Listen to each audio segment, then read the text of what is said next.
Thanks for staying with us. We're going to start with the nation. You anti-Nigerians. Senate, APC strikes deal for Bamidele Ndume Umahi. Criminal activities going down, says Ribadu. INEC, technical glitches can't affect candidates' results. JAM bars fake highest scorer for 3 years. Nigeria assures foreign investors of policy consistency. DFC okays $3 billion for 29 projects in Nigeria. Naira rebounds with $28 per week opening gain. Okay, so let's start with the story concerning President Bola Ahmed Tinubu has assured the business community of his administration's commitment to policy consistency and a better business climate. He spoke yesterday receiving the delegation of Shell Petroleum Development Company, SPDC, led by its global upstream director, Ms. Zoe Yuvnojic. And that was at the State House. And so he welcomed them and he advised them. We recall that the attracting fresh investment was a promise he has made personally to Nigerians. Whatever it takes, he will fulfill that promise to Nigerians. So he's going to assure international community that there'll be consistency of policy, so there won't be any issues concerning that. Okay, that's a nation. Any other story before we move on to Punch? Let's talk about the minority leadership of the Senate. As of today, ahead of today's meeting, the resumption of the Senate, the leadership of the PDP have resolved to transmit a letter. The letter they are going to be, they'll be transferring the letter to the Senate President, Godswill, to stay action on filing of the position for minority leader. They had a the National Working Committee had a meeting at Wadata Plaza in Abuja, which is the National Secretariat of the PDP, and the 25 members out of the 36 senators attended the meeting and adopted the immediate past governor of Sokoto State, that's the Aminu Tambuwa, for the minority position of minority Senate minority leader. And the expectation is that even though they didn't get all the senators to attend the meeting, majority of senators attend the meeting, as well as 7 of the National Working Committee members were there. And so they said, however, the G5 governors were supporting another Cross River North senator, that's Senator Agom Jarigbe, for minority position, but they have decided to push Senator Tambuwa, former governor of Sokoto State, as the minority leader. Okay, the Punch. Retired general set agenda as Tinubu. You have something, Nation? No, I was just going to talk about Fabian Benjamin, the JAM. It's all over the papers here. I said that they're going to suspend the girl, Ejimike, for 3 years, that they're not going to allow her to write exam. This exam will not, these results will not hold, and that she's going to go. Well, we'll see how that goes, because investigations are still ongoing. We're going to discuss it. I'm not going to just go. I'm just going to say he has said that 3 years will be barred for the exam. We'll dissect it. Okay, the Punch. Let's take it very quickly. Retired general said agenda as Tinubu meets service chiefs. Single moms. Lagos businessman circulates more nude photos. UTME top scorers dad declares daughter innocent. Innocent demands probe. Taj Bank profit rises by 300%, pays dividend. Electric vehicle. NNPCL plans filling stations, charging ports. Minority leader PDP writes Akpabio over nominations. And CBN intervenes as more POS operators implement rate hike. Okay, which story, BC? The Nigerian National Petroleum Company Limited, that's NNPCL, has announced plans to install charging ports across their filling station nationwide to charge electric vehicles as part of the moves to reduce carbon emission. So he said the company also will be investing in electric vehicles to meet local demand. And NNPCL currently is having conversations with indigenous firms involved in this. So the managing director of NNPC, New Energy Limited, Kana Ayochukwu Odoi, was the one who said this in their quarterly publication that was released yesterday. And they said that they are looking at 2 things. They have 2 plans. So one is there's a startup in Maiduguri that is already into renewable electric vehicles and is a Nigerian startup. So they are currently discussing with this company to expand their capacity to meet local demands in Nigeria. And, you know, they said it's something they believe we can all invest in, not just because it's our own, but it will give us a footing in that electric car business all over the world. So that's a good one. And they are also trying to provide access to charging ports for electric vehicles across all NNPC retail stations. So they've been having that conversation, seeing how they can get that to work so that you're able to recharge your electric vehicles. And these are some of the things they're planning. They also said they are going to sign an agreement. They have signed, actually, with the Kebbi State for bioethanol plants. And they are currently in talks with that company to transform waste into energy, which can also be used for electricity and cooking fuel. So this seems like we are in line with what is happening all over the world. It's a good development. I just hope that it will go well. Diesel generator. We charging points. No, we'll get to that. Doesn't it? What solar you need? Solar, yes. They're working on solar as well. To charge. It's solar that will charge. But why is still not bringing light to? Solar. Okay, any other story in Punch? Yeah, I was going to take the Lagos businessman, Amarah Kennedy, What happened? who was accused of spreading nude photos of two single mothers, and he has vowed to destroy their reputation after Punch released a special report on the issue. Apparently, I won't mention the ladies' names, but he started demanding money from them. He had relationships with them. Then he started demanding money from them. According to the first lady, she said she lost her husband 8 years ago, and she met him, and he was showering her with gifts, monetary gifts and everything. They used to go to hotel and do marathon something. You know, but she didn't know that he was taking pictures of her. And after a while, he now started saying, look, we'll give me this money, or so she gave him the first amount. He asked for 100,000. Then when he now asked for 40,000, she said, which one is this? No, 40,000, and I'll delete the pictures. Finally. For good. But after that, he still demanded money. So she now went to the police, and those ones asked her for 50,000. Police? Yes. The police. To follow the case. To follow the case. That's at Penn Cinema, Agege. So, I think Punch now called him, got his number, called him, and, Then he says, so... They're tarnishing his image. They're going to pay them back, yeah. So he's now started uploading the pictures to their friends. Can't they arrest him? He should be the one. They should arrest him. I was waiting for her to land. They should arrest him. He can't be walking He's all even about. threatening, you know. He took a voice note to Punch. He says, my image has been damaged. I will make sure I also spoil their image to all their friends. Kester and I have already sent the pictures to all her in-laws and her husband, which he did. Her late husband. Yeah, so he's done this to 9 other people, widows and the single mothers. So he's targeting people. Yes, it targets them. Wow. Anyways, retired generals set agenda as Tinubu meets service chiefs. So the retired generals on Monday advised or handed over, they had advice over to the new service chiefs hours after the securities had a meeting with the president and the national security advisor, Nude. There was a meeting that the president had called that invited all the various service chiefs, and he engaged them in telling them that he needed them to have results, to give him results. He assured them of his 100% support, and considering the enormity of the work ahead, he said that the entire team, that he wants them to work together. He doesn't want them to work at cross purposes, and they must ensure that they're able to tackle insecurity in the nation. Nuhu Ribadu also told journalists that they have noticed that crime has somewhat reduced based on the data he has. However, they hope to get more of that reduction going forward. The ex-service chiefs also were able to inform the new service chiefs to learn from the weaknesses of the previous service chiefs, that they should learn from them and build on what they've done so far. So we'll see how that goes. But I'm happy that the first meeting he had on Monday yesterday was a service chief, because insecurity is a major issue. And it's important that all 7 of them work together to ensure Nigeria is eventually very secured. So, I have the story from the Association of Mobile Money and Bank Agents in Nigeria.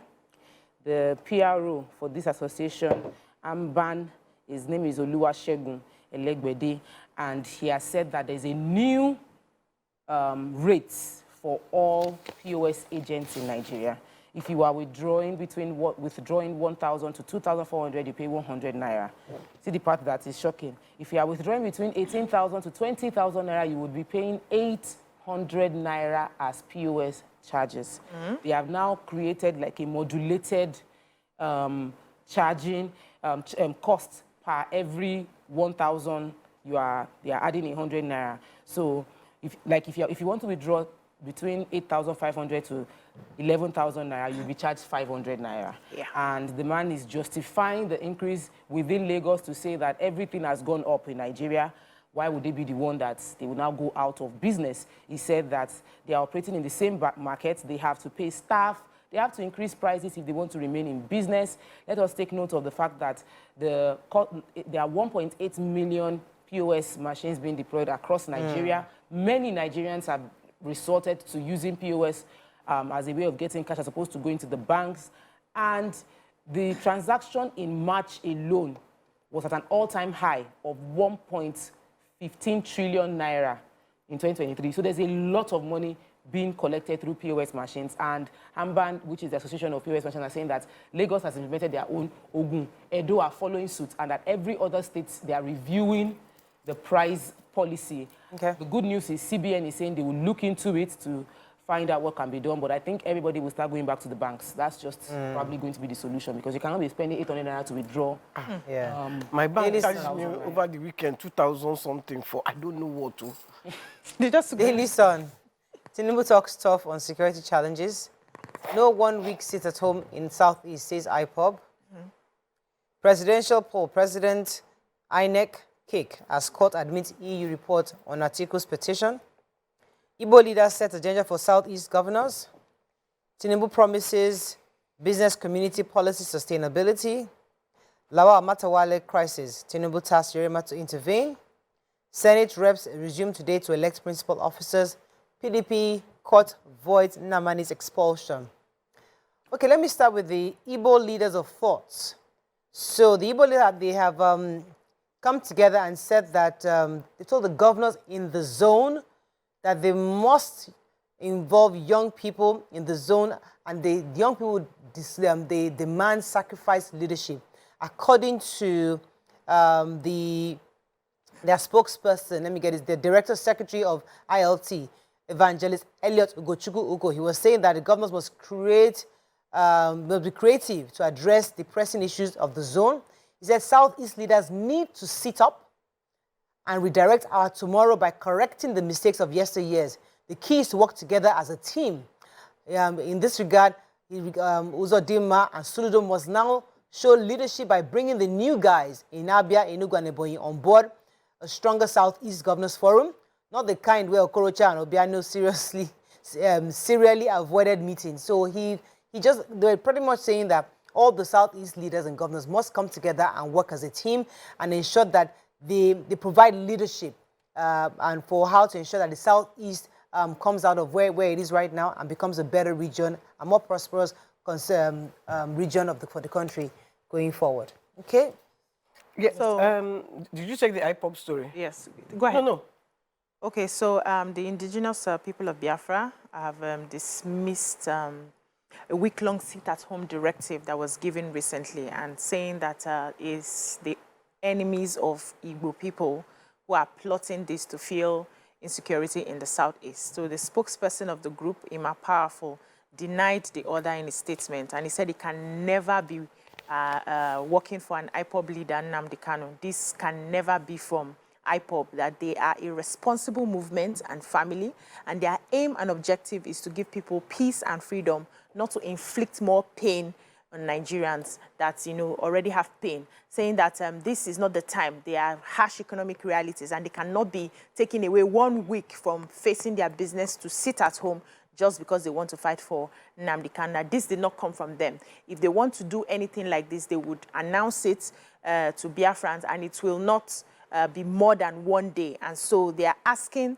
that the government gets involved in this. They have to fish out all those people who are giving this 1 week long sit at home, that this is not going to be working for IPOB. And so their hands are not, they are not involved in this, really. So I want to take the story about the president as tasked the former governor of Zamfara State. We are aware of the Zamfara crisis, where the current governor, who is from PDP, Governor Dauda Lawal, and his predecessor, Bello Matawale, who is from APC, have been at a bit of loggerheads. The predecessor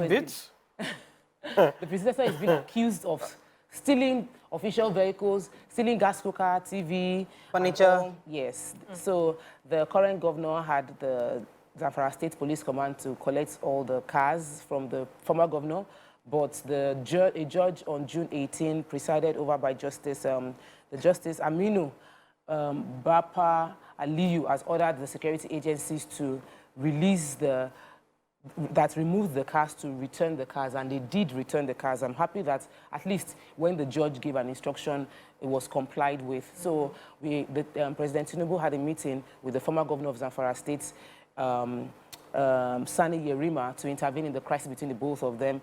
And Sani Yerima, the former governor, came out to say that as a father, that he's now a grandfather of Zamfara State, and he's going to have a conversation with them, and by the grace of God, they'll be able to resolve the issue. And he also spoke extensively about his decision to support a dialogue with bandits, saying that most of them are illiterate, there is lack of education, and there must be a means to talk to them and integrate them back into the society. And he justified why he believes that is the solution to end banditry within Zamfara State. And his justification was because they settled with the militants. That is his justification, which I do not agree with. Anyway, that one going is another hot topic. Vanguard. Insecurity will secure Nigeria, NSC assures. 53 years after civil war, Southeast needs new direction, says Igbo leaders of thought. 8 kidnapped MRS oil workers regain freedom. Bread producers serve notice of imminent pricing hike in price. Bread again. Open defecation. Nigeria needs 3.9 million toilets annually, says UNICEF. NBA to sue FG over vehicles proof of ownership fee. Negotiate with bandits. Ex-Governor Yarima urges Tinubu. And Presidential Tribunal, INEC not ready to defend its case, says LP lawyer. Okay, Nigerians have been asked to brace up for an increase in prices of bread, a major food item in Nigeria. The president of the Premium Bread Makers Association, engineer Emmanuel Onora, has disclosed in an exclusive interview with Vanguard. He said that for us in the premium bread making, it's a mixed feeling laced with the déjà vu, considering this full subsidy removal. Most of our baking ingredients are import dependent, ranging from the wheat, ascorbic acid, calcium propionate, yeast, bread softener, and so many others. They are mostly imported. The forex floating led to increase in amounts used for clearing. We now know this will certainly lead to an increase in prices of bread, which will then be passed on to the end users. So he was just saying that the impact on the fuel subsidy on the floating of the naira, the impact on many businesses was spontaneous because our workers were not able to afford the transport fare that spiked astronomically after the floating of the naira. So there's a lot of ripple effect. As great as many are applauding the floating of the naira and even the removal of subsidy, it's great, but we didn't really totally measure or understand the impact to have on businesses. So it's a full adjustment, and that's why people have been clamoring for the subsidized transportation or some kind of new transportation system to make things easier for people to even get to work. So we are removing subsidy in one area, but we have to subsidize something else to buffer it for Nigeria. We'll see how that goes. Because wherever they are going to subsidize is not where people can be chopping money. Because what happened with this subsidy is because people wanted to corruption to help. And then they should even make an effort to go and find the people, arrest the people who are chopping money. Let's even know them. That will make us feel better. It might, and then I don't know. It's just so sad because this is POS that I just took changing. Bread now will go up. Tomatoes in Tribune. Tomatoes are now 100K. A basket. For a basket. And it's 100K. How much is somebody's annual salary? Monthly salary, money annual. If we annual, we will not eat stew again. We have to. Residents of Trademore Estate. So there was a downpour in Abuja on the 23rd, Friday 23rd of June. And after that downpour, there was a massive flooding that took place within the trade mall area of Abuja, which is around the airport road. So the FTCA, which is the Federal Capital Territory Administration, has said that they're going to be demolishing some houses within the trade mall estate. So the residents of the area they've come out to say that you cannot demolish because that's not the right approach. What the government should be doing, that is a lazy approach, that what they should do was to provide a storm, I'm trying to find the word, that there's a storm, maybe a storm zone or something to prevent adjust the water that is coming in, accommodate the water coming in and not demolish the houses, that you cannot say the houses have not been approved. Remember that FCTA used to be, there was another agency in charge of Abuja, it was called AMAC, and all those houses were approved under AMAC and they were not approved under FCTA, which means they might not be getting compensation. And most of those houses were built under federal mortgage banking system. So they're saying you'll be putting a lot of hardship on people by saying you will demolish over 100 houses without, what you should do is to provide the storm support for the area. All right, that's all we can take on. Yeah, we're done. I wanted to quickly take the police. See you after the break. We'll be right back.